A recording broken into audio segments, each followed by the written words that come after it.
Well, it's officially July, and the ACC is still together, but maybe not for much longer.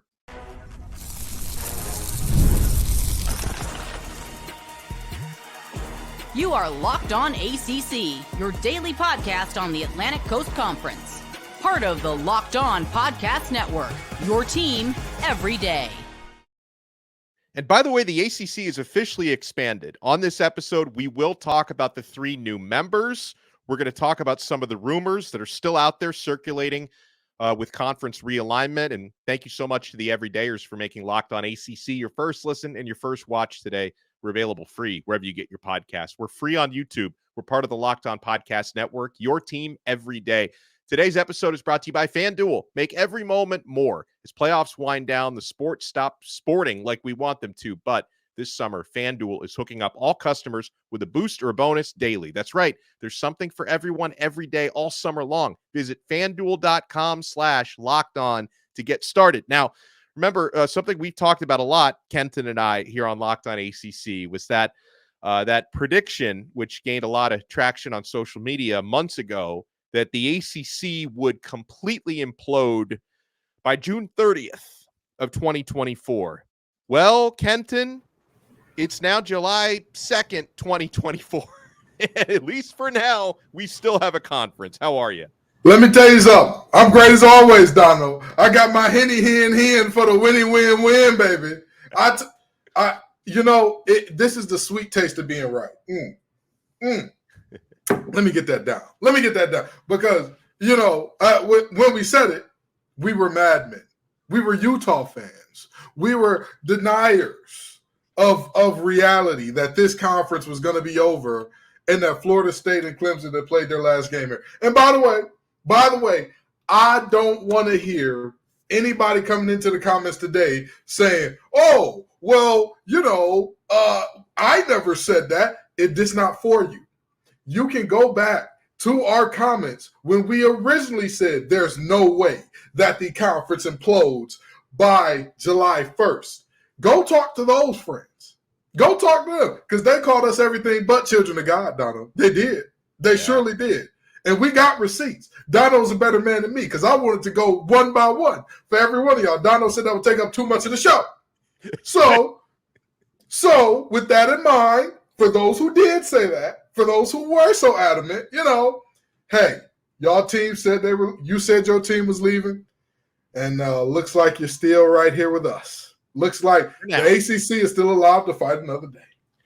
Well, because the way that theory went, and we covered it in a little bit more detail a couple months ago, but the idea was that before the 3 new teams officially came in, which they're now in as of July 1st, that before Stanford, Cal, and SMU, we'll talk about all of them on this episode, by the way, that before they got in, that there could be a chance, because that everyone says, and I probably agree with it, that the reason why the ACC added those teams in the first place was, to make sure you've got members to replace Clemson and FSU down the road. But maybe before they came in, there were reports about there's going to be this behind-the-scenes vote where more than half the ACC teams were going to vote to just disband the conference and play as independents next year, that the conference would literally collapse before Calford and SMU came in. And obviously that didn't happen. Now, Kenton, I don't want to completely rain on your victory lap here, but I don't know how long this victory lap is going to be, because there are new rumors that are out that maybe at some point this month, not saying the conference will implode, the ACC will be together in its current form for at least one more calendar year, at least one more full year, right? But there are reports now, and anytime he was very vague about it, but I take Josh Pate from 24/7 Sports and CBS Sports pretty seriously, right? He's good at what he does, good reputation. He's a reliable source of information. He's not like some random Twitter avatar or he's not a burner account. Like Josh Pate is pretty reliable. And on a recent episode of The Late Kick, he was very vague about it, but he was saying he's hearing some buzz that something dramatic could happen within the ACC during this month of July. And he even said, which was kind of frustrating, he's more concerned with, I guess he said he's more concerned with the when than the how, meaning he doesn't know how it's going to happen, but it may happen at some point. So a lot of folks are speculating that before this month is over, Florida State and maybe also Clemson will make some sort of declaration, official declaration, that they're leaving the conference. You know, Donno, I don't know if you've ever ghosted somebody or been ghosted. I have. Both. I've been ghosted. I've ghosted. Yeah. Maybe that girl who ghosted you your freshman year also needs to call you up and announce that you two are no longer together. Forget the fact that you got a wife and kid. You know, forget the fact you got a mortgage. You got big kid stuff going on over there. Forget that. She needs to call and tell you. Why am I saying that, Donno? Duh, they're leaving. That's not new. That's not a shock or surprise to anyone. These declarations, if that is the announcement, it's a non-thing, I guess. It's a okay, I guess. I mean, I don't really know how much more we need to see or we need to do in terms of understanding, hey, these teams have made it very clear they're going to leave the conference. Suing your conference as to whether or not they have your TV rights, if and when you leave, very clear indicator you plan on leaving. Well, if Josh Pate has some news, I'm excited for it. I wouldn't be surprised if he does have a potential third team to enter in these lawsuits. Wouldn't be too surprised by that. But what I think is happening here is it's the middle of summer and we have to make non-story stories. Because let's just be honest. Donno, if Clemson and Florida State both came out and said, we're leaving this conference as soon as possible, what does that actually change? What tangible change anything? Different? Yeah.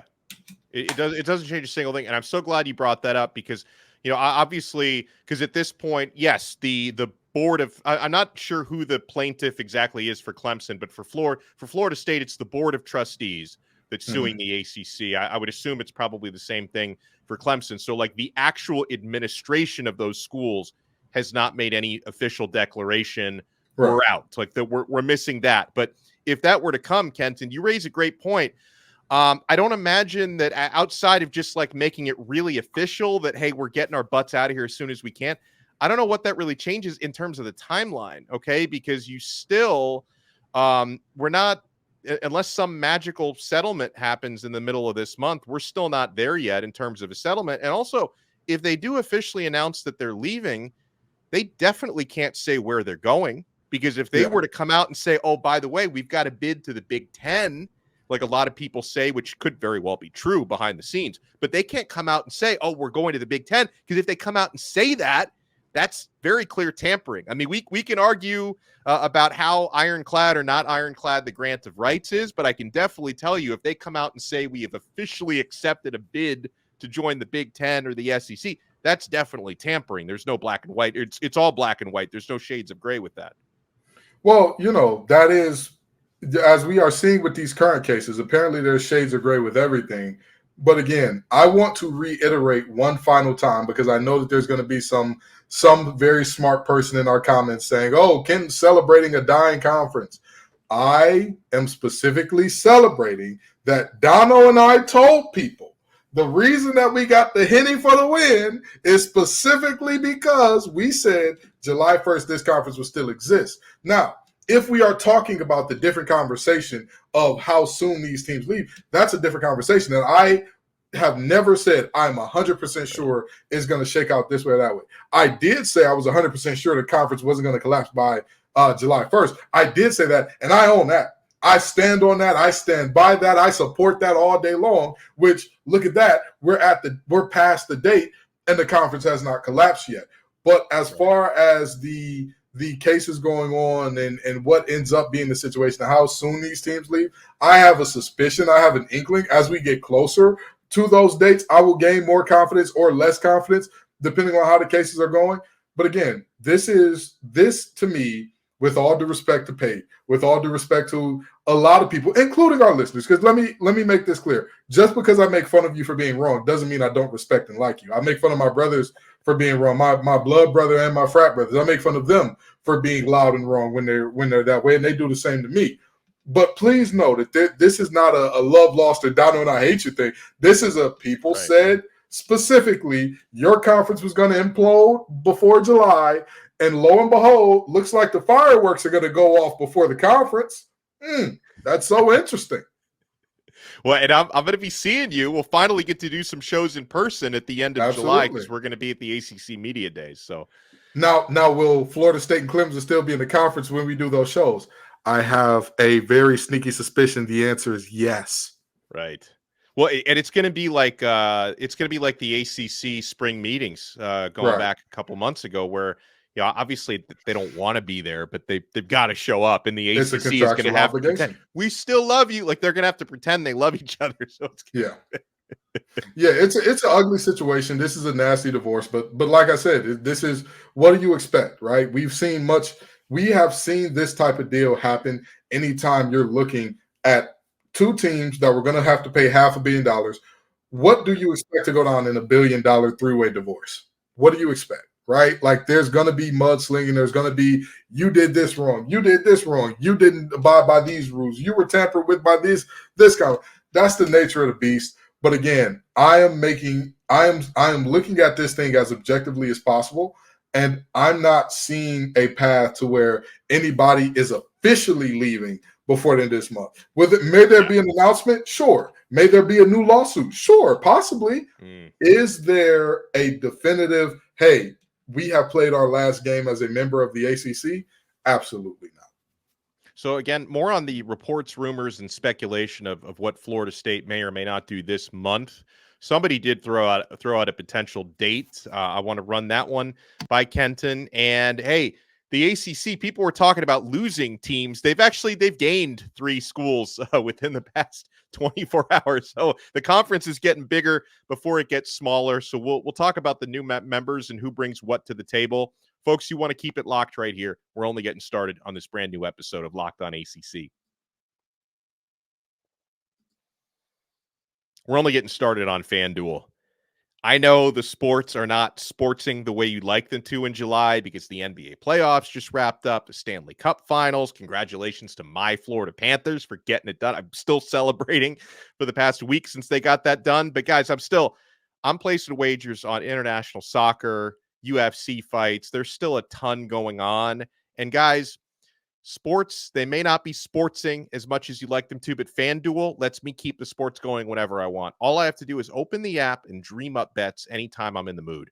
And this summer, FanDuel is hooking up all customers with a boost or a bonus daily. That's right. There's something for everyone every day all summer long. So head over to FanDuel.com/lockedon and start making the most out of your summer. FanDuel, official sports betting partner of Major League Baseball.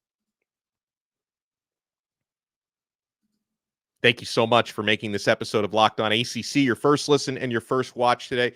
So, Kenton, again, people, the rumors and the reports, the speculation going crazy on Florida State. One of the things that got people going was a couple of days ago, Florida State's athletic director, Michael Alford, just with no context whatsoever on his X account, put out the spear emoji, which is actually a shish kebab, but Florida State adopted that as a spear. It's a kebab, but they adopted that as a spear emoji. And so the athletic, no context, just put out the emoji.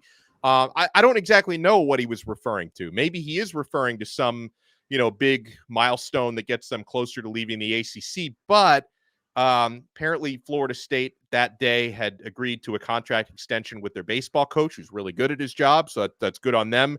That may be what the emoji was about, but the emoji got people talking. And Greg Swaim is a reporter personality who has covered realignment a lot. And he claims he thinks something in terms of Florida State leaving or settling or something could come down July 13th. So I guess we got another date to circle on the calendar, Kenton. We had June 30th. The rapture didn't happen on June 30th. Will the rapture happen on July 13th? That's the next date to watch. There is always going to be somebody standing outside saying that the world is ending, saying that it's all over, saying that this is the day, like you said, the day that the rapture happens, the day that the grand thing happens. So long as we keep having people standing outside with a sign saying today's the day, somebody's eventually going to be right. Somebody is going to be standing outside on that day where somebody's going to be standing outside on that day where it finally is over. Is July 13th the day that, again, they have officially left or that something major breaks? I don't foresee that being the case. I could see, them potentially hitting something really big in the case or officially announcing, hey, we intend to leave on this date. I'm fine with that. I can see that coming. And actually, it's not even about what I'm fine with. It's more about what I anticipate happening. And that's something that I can anticipate happening. But again, what does it tangibly change? Because we know that the argument is going to be, we're leaving on this date, given the court case goes away X, Y, or Z. Because Lord knows, if they lose in court, where could you go? Who wants you without your home game? How do you define losing though? Because like losing would be we can still leave. It's just going to be a lot more expensive, and we're going to have to find private equity or some creative accounting to pay a bigger buy. They're going to leave no matter what. It's just a question of how expensive is it going to be. Right. So to me, a loss it's the most expensive outcome possible. The $500 million is what I would consider a loss. Right. Anything beyond that, really anything from like 350 to that $500 million, maybe even 300. Anything under that, I think the Florida State has done well for itself, all things considered, which I expect to be the case. I don't expect them to get the wheels whipped off them and lose. I really don't. But if that does happen, again, you can make every definitive statement you want in the world, right? It's like, I could tell my nieces and nephews, hey, Uncle's going to take you to Disney World as soon as I get $1 million. Well, I need to get the $1 million first. Yeah. I can't just magically warp us into Disneyland with fast passes so we don't have to wait in line. That's not how it works. I have to have something to get us there first. So, whatever announcement comes, whatever that is, it's fine with me. None of it really matters except what happens in court. None of it. By the way, I've been to Disney World recently, and you're not far off on your pricing estimates. You're closer than you think. Well, listen, I've never been. And in my mind, it's one of those things that's like, hey, because you've never been, it's as expensive as your mind makes it up to be. But that's the point here with Florida State. It's the exact same thing. You can say all day and night, we are officially leaving the conference. We'll leave in 2026. Okay, great. And what if the court says, sure, you can leave. You just got to pay, not in perpetuity, but you have to pay this $500 million. You have to pay $400 million. You have to pay, $350. Then what, right? Like at that point, they already have debts that they're going to be paying off till 2044. A new debt of $300 million or so, like that's going to put you basically in debt in perpetuity. You're going to be paying for what seems at least to be in perpetuity, because it's going to be forever and a day before you're done paying that deal off. Well, the ACC officially welcomed on their X account. It's still like weird seeing this. I know we've known for almost a year that this was happening. I think it was last September we've known, so over half a year. But they officially welcomed SMU, Cal, and Stanford. Now, SMU is officially in. I think like Cal and Stanford, like they're not officially, I guess, official until August, but they're still going to be at the media days coming up. So I don't know how all that works, but they're in. SMU is fully officially in now. I want to talk about who brings the most value, if any, to the ACC. We'll get to that when we come back. Keep it locked right here. He's Kenton Gibbs from Locked On Wolfpack. I am Alex Donno from Locked On Canes right here on a brand new episode of Locked On ACC.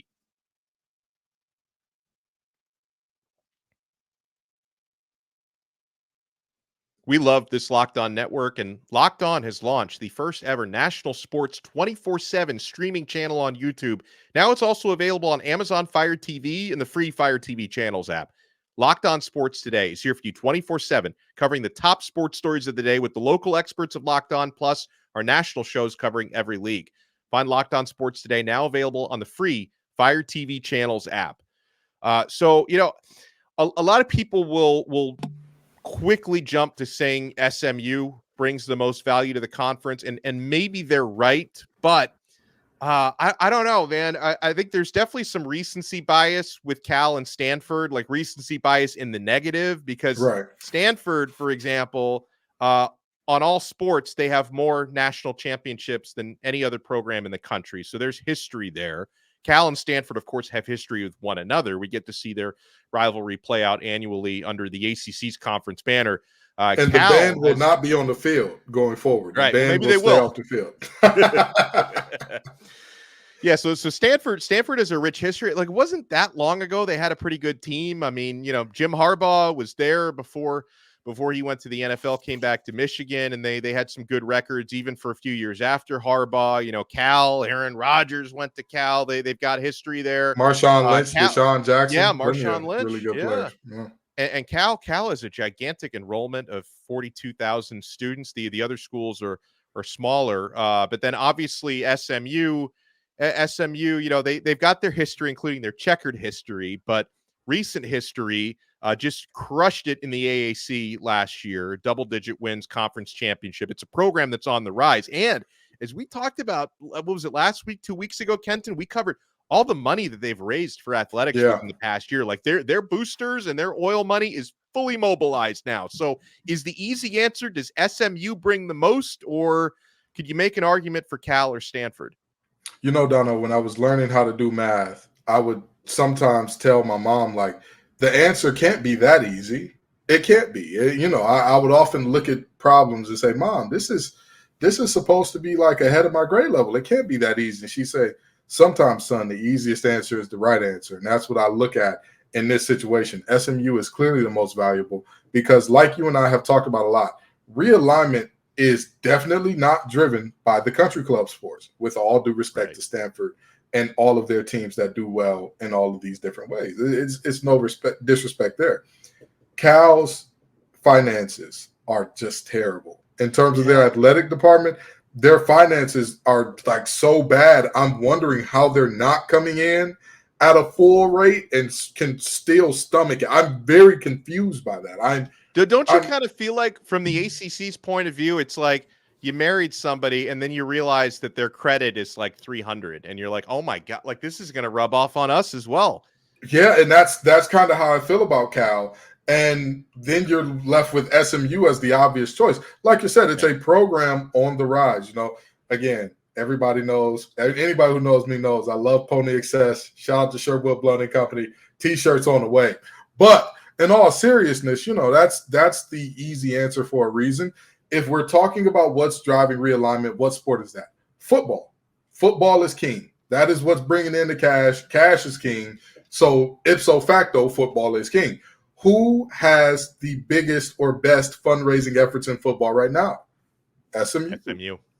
This isn't about Rhett Lashley and what he is or is not. This isn't about SMU's football team in terms of the players that are currently there right now, what we believe they are or not. It's a very simple matter of, there are 3 of y'all in the room and 2 of you are irrelevant. That's just the reality of what this is, even though, and let me not disrespect Cal and Stanford, because they very much so could have saved the ACC from doom and gloom.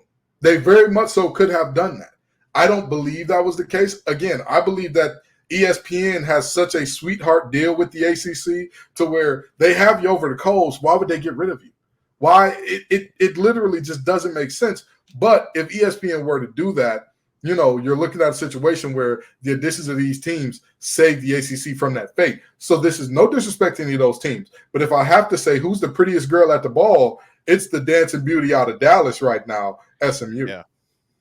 I want to take a moment to appreciate the irony of this whole situation. And I'm not even saying this, like, I'm not saying this as someone who's like standing up for Florida State and Clemson. We all understand why they want out. And I'm not standing up for the ACC either, but it's interesting, the contrast, because I've been reading a lot of articles the last couple days about, now that Stanford, Cal, and SMU are officially in the ACC. I've been reading articles, local articles by their insiders and stuff, the way that they're reacting to joining the conference. And it's funny how, like, you've got Florida State and Clemson and maybe others who like want out so badly that this conference is the worst thing in the world. And to them it is. But then for Cal and Stanford, joining this conference is a lifeline after what happened to the Pac-12. And for SMU, it's an opportunity, right? Because obviously it's not the Big Ten or the SEC, but it's bigger than any conference they've been in before. So it's amazing, like how appreciative. And again, I'm not injecting any sort of bias or editorial. I just when I was reading some of these articles, I'm just thinking about the irony. Just take it at face value, how happy those schools are to be joining this conference, and none of them are getting a full rate, by the way. they're so happy to join the ACC, while multiple schools are so eager and so bitter and want to get out. Just the irony is amazing how, I guess beauty really is in the eyes of the beholder. Absolutely. Donno, there was a fellow Detroiter by the name of Jalen Rose who said something about faithfulness that will stick with me forever. He said, most people are only as faithful as their options are. And the reality is both the ACC and SMU and Cal and Stanford were each other's best option. And that's how this thing worked out. Like you said, that's not to denigrate anybody. That's not to praise anybody else. That was legitimately what was in the best interest of all parties involved. This is a symbiotic relationship. Nobody's being a parasite to the other. Everybody's getting what they desire out of this deal. Stanford and Cal get to stay in the group of 5 or group of 4 or power 4 actually now. Power 4, yeah. Stanford and Cal get to stay in the power 4, and SMU gets to jump out of the group of 5. That's just how the cookie crumbles. And again, was the ACC in an extremely strong standing before they got here? No. But would these teams have joined in if they said this is a lateral or below move for us? No. Right. Yeah, and obviously the most valuable thing the ACC has right now, and they've got it for at least the next several years, is that automatic tie-in to the college football playoff. That you don't, your teams don't have to fight strictly for at-large bids like the Group of 5 does. Same thing with the Big 12, obviously the SEC and the Big 10. You've got your conference winner gets an automatic bid. So that right now, we'll see how long that lasts, because at some point they can renegotiate that TV deal. But for the next several years, the ACC still has that, the automatic college football playoff tie-in. Yeah, where would you look forward to most seeing a game? I haven't spent much time in the Bay Area where Cal and Stanford are. Dallas is a cool place. I've been to Dallas before, but I would like to catch some games though in Palo Alto or at Berkeley. So I am looking forward to maybe adding that to my itinerary this year. Everybody says that SMU has a terribly small stadium, but I'm like, listen, if it's a trip to Dallas, by the way, David Locke and company, Zach Blackerby, if y'all want to go, come on and make sure that me and Donno get a ticket. You know what I mean? You want to make sure that we got a room. I'll go every day and twice on Sunday, okay? Dallas ain't a bad place to be. I've been worse. I've been much worse places to cover some ball, so let's do it. Yeah, no, absolutely. We have new members in the ACC. We'll talk more about some of the terrible things that might happen at this conference. Remember, later on this month, Kenton and I will be at Charlotte for the ACC kickoff. So we'll have more content for you this week on another episode of Locked On ACC, part of the awesome Locked On Podcast Network. Your team every day.